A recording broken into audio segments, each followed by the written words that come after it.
Hello everyone, আসসালামু আলাইকুম। Welcome to my page Kabita's kitchen. আশা করি সবাই অনেক ভালো আছেন। আবারও হাজির হয়ে গেলাম সুন্দর একটি ভিডিও নিয়ে আপনাদের মাঝে। আজকে মেক করতে যাচ্ছি ভ্যানিলা ফ্লেভার সিম্পল একটা কেক, আর সেটা ডেকোরেশন আপনাদের সাথে শেয়ার করব। আজকের কেকটা আমি চুলায় বেক করব, সেজন্য ব্যাটারটা রেডি করে আমি চুলায় বসিয়ে দিই। আর চুলাতে কিন্তু খুব সুন্দর কেক হয় এবং খুব দ্রুত কেকটা বসিয়ে দিয়ে এদিকে আমি ক্রিমটা রেডি করে নিচ্ছিলাম। আর আজকের কেকটা কিন্তু একটা স্পেশাল কেক, কারণ আজকের কেকটা আমি আমার হাজব্যান্ডের জন্য মেক করছি। তার একটা গুড নিউজ ছিল, সে আমাকে ফোন দেওয়ার পরে আমি মনে হয় 2-1 ঘন্টা টাইম পেয়েছিলাম এগুলো রেডি করার। এরপর আমি তাড়াহুড়ো করে সব কিছু করি, আর তার মিষ্টি অনেক বেশি পছন্দ, সেজন্য আমি এখানে কনডেন্স মিল্ক ইউজ করেছি। ক্রিমটা রেডি করার পর আমি তাড়াতাড়ি করে চলে গেলাম কেকের কাছে।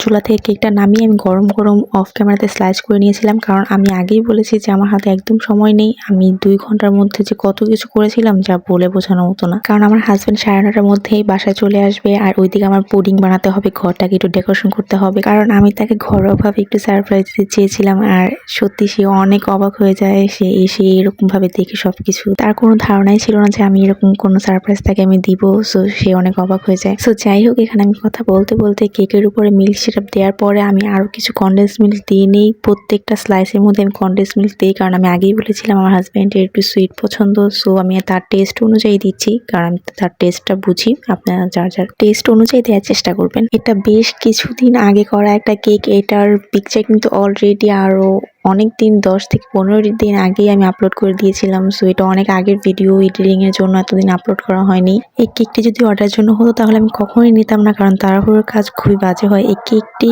মেক করতে গিয়ে আমার খুব বাজে একটা এক্সপিরিয়েন্স হয়, সেটা হচ্ছে আমি কেকটি একদম সেট হওয়ার জন্য দিতে পারিনি, সেজন্য কোনো ডিজাইন দিতে পারছিলাম না।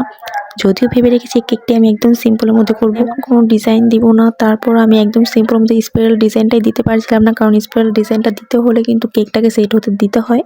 সো সেই সময়টা আমার হাতে ছিল না, যার কারণে দিতেই পারছিলাম না।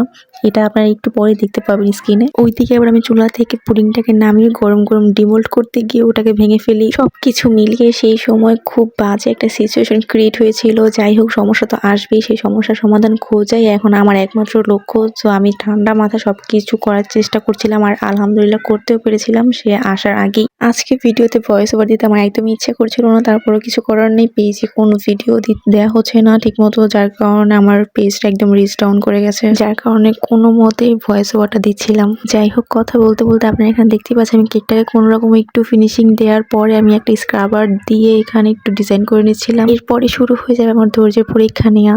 এই যে দেখতেই পাচ্ছেন আমি যে কতবার এই ডিজাইনটা দেওয়ার চেষ্টা করেছি, আর কতবার যেটাকে উঠিয়ে ফেলেছি, নষ্ট করে ফেলেছি, মানে এই যা বলার বাহিরে। কেকটাকে আমি ক্রামস কোটিং করে যদি 10 মিনিটের জন্য ফ্রিজে সেট হতে রাখতে দিতাম তাহলে ডিজাইনটা খুব সুন্দরভাবে বসতো, কিন্তু সেই 10 মিনিট টাইম আমার হাতে ছিল না। সো নিরুপায় হয়ে আমাকে কোনো রকম একটা ডিজাইন করতে হতো। লাস্ট পর্যায়ে আমি যখন ব্রাশ দিয়ে ডিজাইনটা দেওয়ার পরে পুরো ডেকোরেশনটা কমপ্লিট করি, তখন দেখতে খুব ভালোই লাগছিল হার্টগুলো দেওয়ার পরে। সো আমার কাছে মনে হয়েছে না, যাক ভালোই হয়েছে, কষ্ট করে কষ্টের ফলটা পেয়েছি। প্ল্যান ছিল আরো অনেক কিছু করার, তবে টাইম খুব শর্ট ছিল, যার কারণে বেশি কিছু করতে পারিনি। তবে যা করেছি, যতটুকু করেছি আলহামদুলিল্লাহ। এই পর্যায়ে আমি ঘড়ি দেখতে গিয়ে দেখি 9:10 বেজে গেছে। তখন আমি ক্যামেরাটা অফ করে অফ ক্যামেরাতে আমি তাড়াতাড়ি করে কাজটা কমপ্লিট করে ফেলি, কারণ আমার হাজব্যান্ড 20 মিনিটের মধ্যে চলে। আর এই হচ্ছে আমার তাড়াহুড়ো করে বানানো কেকের ফাইনাল লুক। আপনারা পাশের পুডিংটার দিকে তাকালেই বুঝতে পারবেন যে কি অবস্থা হয়েছিল সেটার। যাই হোক, আজকের মতো ভিডিওটা আমি এখানেই শেষ করছি। দেখা হবে নেক্সট কোনো ভিডিওতে। ততক্ষণ পর্যন্ত সবাই সুস্থ থাকবেন, ভালো থাকবেন। আল্লাহ হাফেজ।